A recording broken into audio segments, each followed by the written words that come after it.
Greetings, my fellow YouTubers, and welcome to Big D's Entertainment Rankings and Reviews, and to all you dudes as well. My name is Duel, better known to you as the Big D, so this time I bring to you another Teenage Mutant Ninja Turtles flick review. This time, it's Tmnt from 2007, released by Warner Brothers, along with the Weinstein Company, but they only did the international, but the Warners held the North American and European markets. Thank you very much. Now the film got mixed reviews and all, but still was a success. We see our four heroes grow apart after their final defeat against their arch nemesis, the Shredder.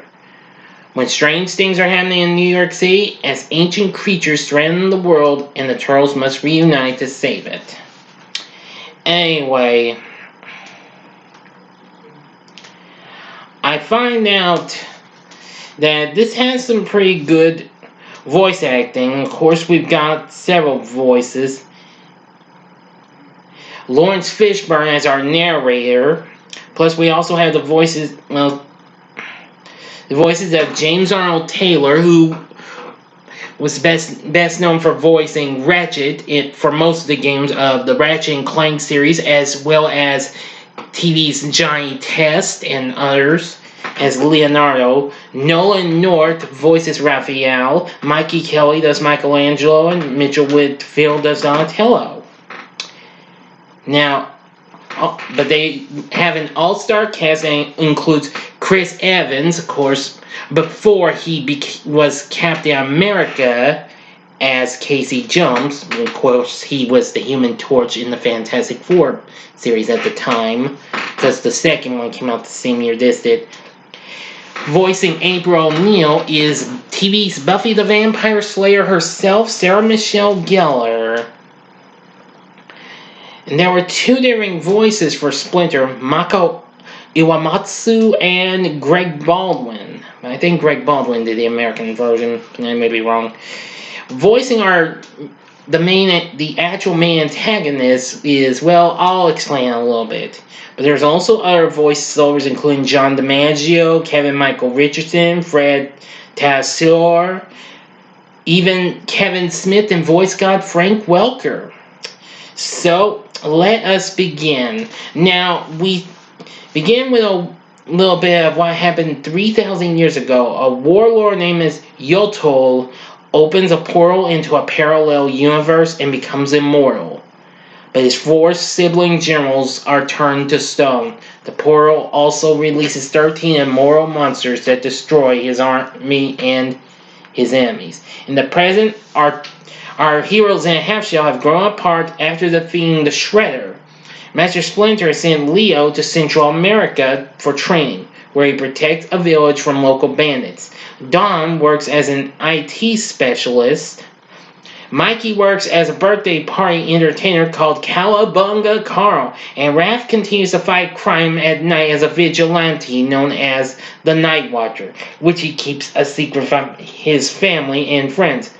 Now, their old friend April O'Neil now operates a company that locates and acquires relics for collectors, assisted by her boyfriend, which happens to be Casey Jones. So April travels to Central America for work and finds Leo, telling him that the Turtles have drifted apart. And she later returns to NYC with a statue for wealthy tycoon Max Winters. That's Patrick Stewart. That's our central antagonist, main antagonist. Leo returns, and April and Casey deliver the statue to Winters.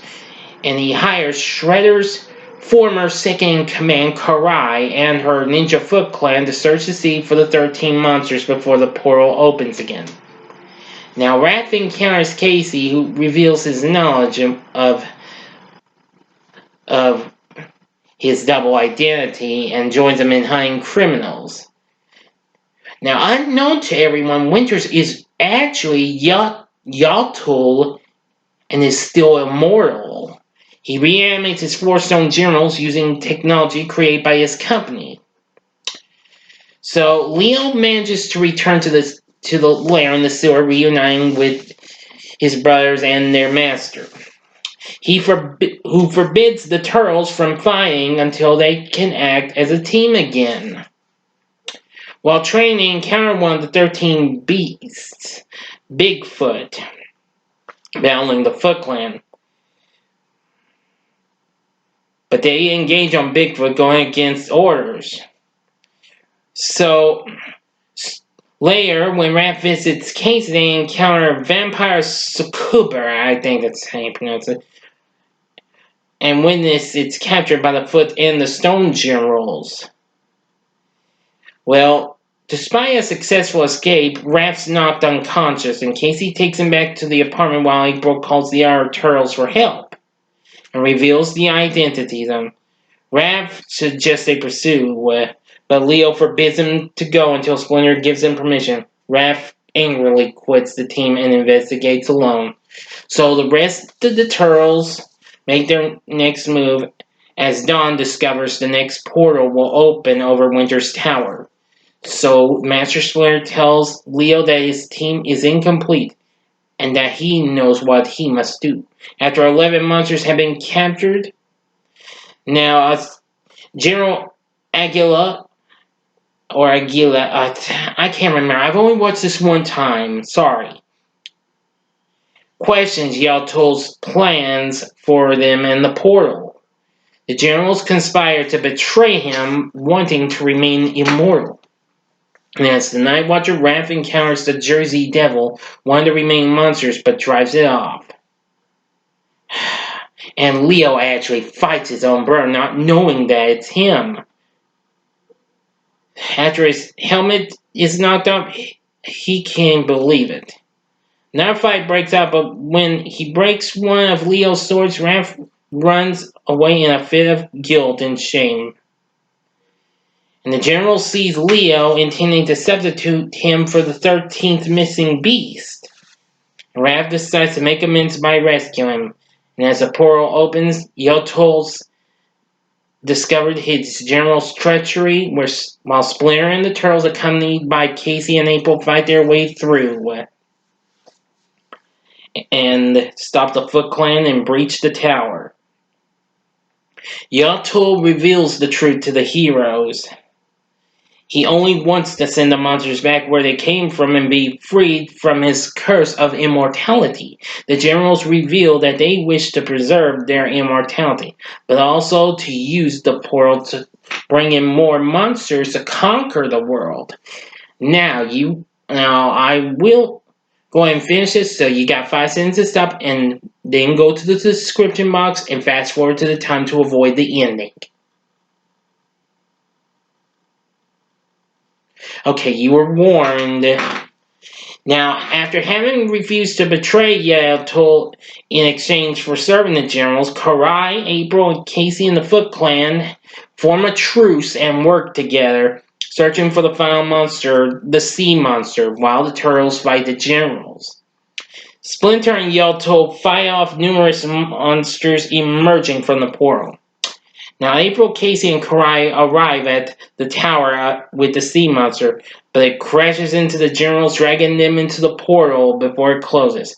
And Karai warns them to enjoy their victory while it lasts, critically claiming they will soon contend with faces from their past before vanishing. Yalto now mortal honors Splinter and the Turtles, thanking them for fulfilling his wish before dissipating. Splinter places Yalto's helmet among his trophy collection, as well as Raph's Night Watcher helmet and Mikey's Cowabunga Carl head. As they return to their roles as the shadowy guardians of NYC, Raph says that the Turtles will always be brothers. And that's the end. Now then, why did I think this movie? Well, I'm going to say it was good in some ways, but not great, though. It did have a few fun moments. I know we didn't get to see much of Shredder, but this just showed them defeating him finally and then facing against the new foe in the form of Yalto, who happened to be Max Winters. But anyway, but still with a pretty decent voice acting cast, I'm going to say this is an okay movie and all. The story was good in some ways as well, so I kind of balance this as 50-50 good and bad. Okay? Animation's alright too, so. But anyway, that's about all I'm going to have to say about this. Would I recommend TMNT? Sure, go ahead. This is, like I said, it's factually an okay, good movie and what have you.